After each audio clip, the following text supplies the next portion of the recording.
Samantala, isunod na natin si Senator Chis Escudero. Senator, magandang tanghali po. Angela, magandang tanghali sa iyo, sa ating listeners. Magandang tanghali din po. Good afternoon. Opo. Posisyon ho ninyo sa BBL, naniniwala kayong hindi na ito aabot bago mag-sine day break. Sen, pakipaliwanag lang kasi paano kung ito po ay gagawing urgent measure po ng palasyo?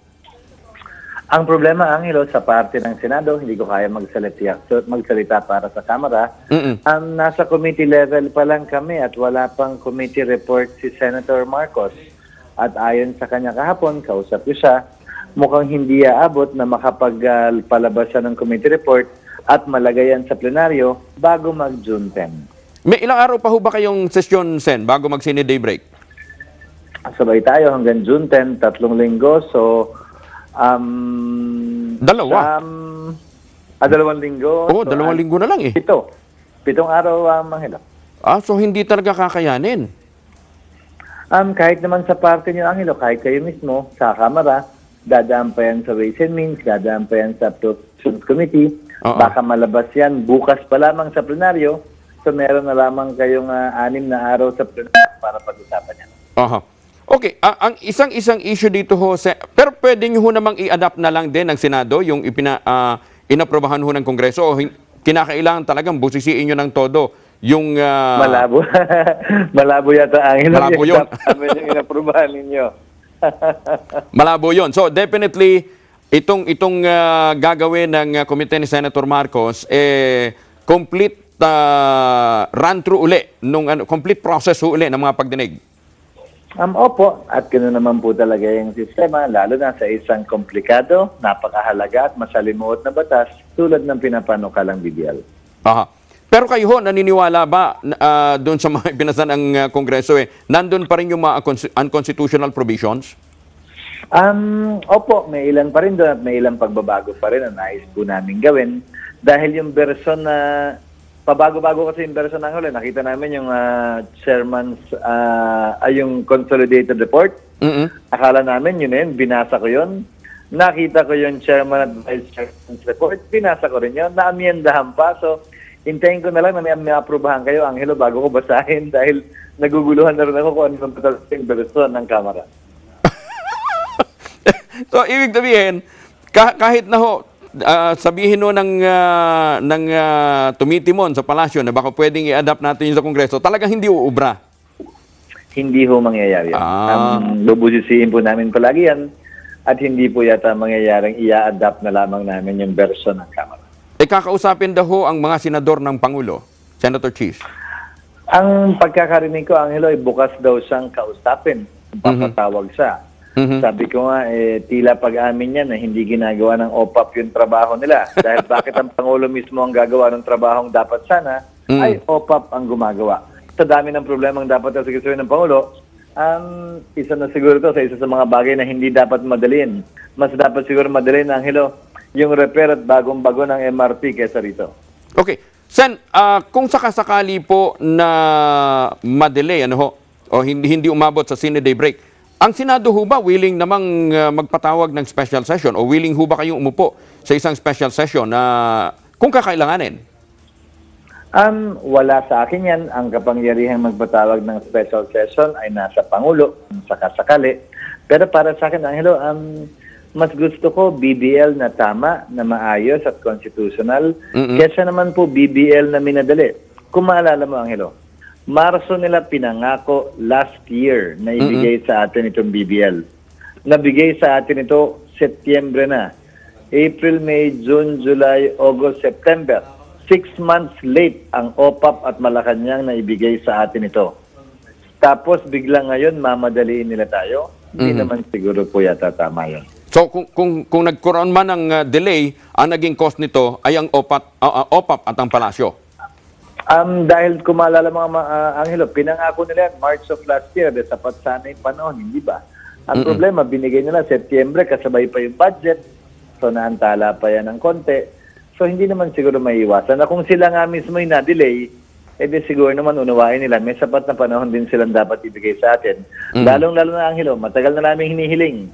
Pwede ba pakita nyo sa amin kung ano na yung pag-uusapan ninyo? Pwede ba paalam nyo naman sa amin kung ano na yung negosasyon ninyo? para naman up-to-date tayo at maaga pa lamang nakukuha na yung opinion at pananaw natin. Subalit tinago nilang parang sekreto yan at hindi pinalam sa atin hanggat sa binigay na nga yung version. Okay, so hintayin natin kung ano mga mangyayari pa dyan sa Senado tungkol ho dito sa usapin ng BBL. Ihabol ko lang, Sen, kasi isa din ho sa mga mainit na usapin ngayon at nababanggit din ho kayo. Itong posisyon nyo ngayon dito sa South China Sea, dito sa pinag-aagawang teritoryo, ang sinasabi ho nga ninyo, kinakailangan na nating maging mas bolder dito ho sa pag-claim na ito. May panukala ho na buksan natin uli ang Pilipinas sa US bases. Payag ho ba kayo doon? Pinagbabawal yan sa pagkakaunawa ko sa ilalim ng ating saligang batas. At maliban doon, Angelo, mas gusto ko sana hindi tayo maipit sa dalawang higante tulad ng Amerika at China dahil sa tingin ko hindi naman maglalaban yung dalawang yan at baka mamaya sa dulo magkabati na sila, kaaway pa tayo ng dalawa. Mahigit 2 trilyon ang hawak ng China ng utang ng Amerika. At hindi ako naniniwalang maglalaban ng dalawang yan.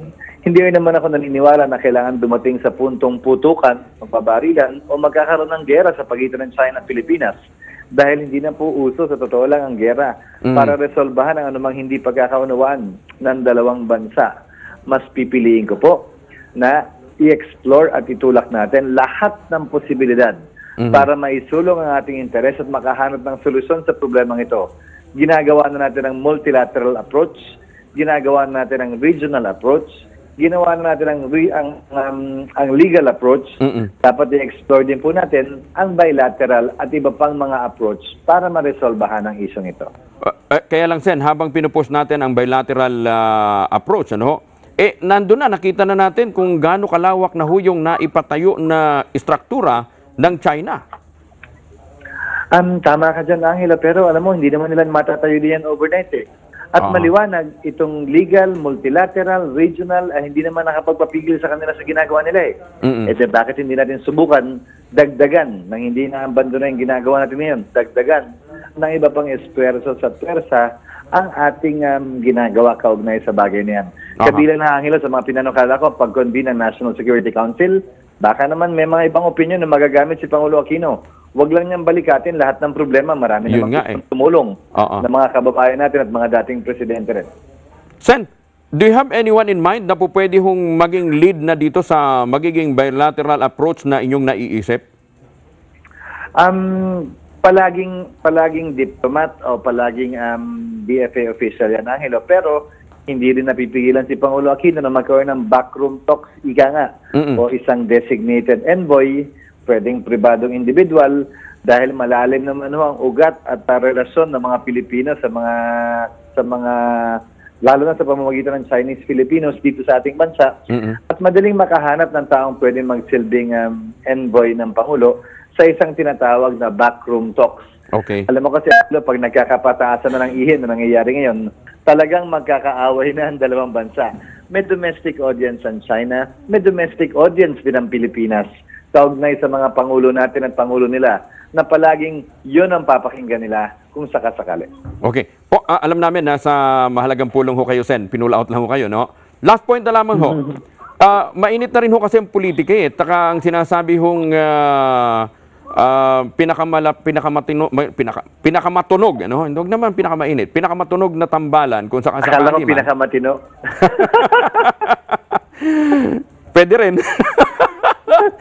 Ang pinakamatunog na tambalan poaches, ano? Matagal na ho itong poaches na lumulutang. Kayo ho ba talagang determinado ng tumakbong vice presidente? Wala pa akong pasa, wala pa rin pasa si Senator Po Angelo. Pero aaminin din siguro ni Senator Po nung napag-uusapan at pinag-uusapan namin. Hindi naman din kasi ganun kadali ang magdesisyon, lalo na kung pareho kaming independent.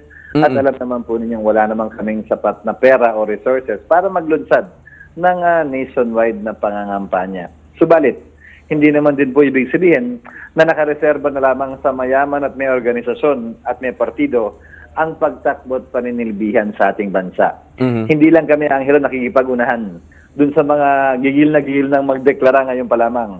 Hindi naman ho yan unahan sa pagdeklara eh. Nakita na natin yan sa nagdaang panahon.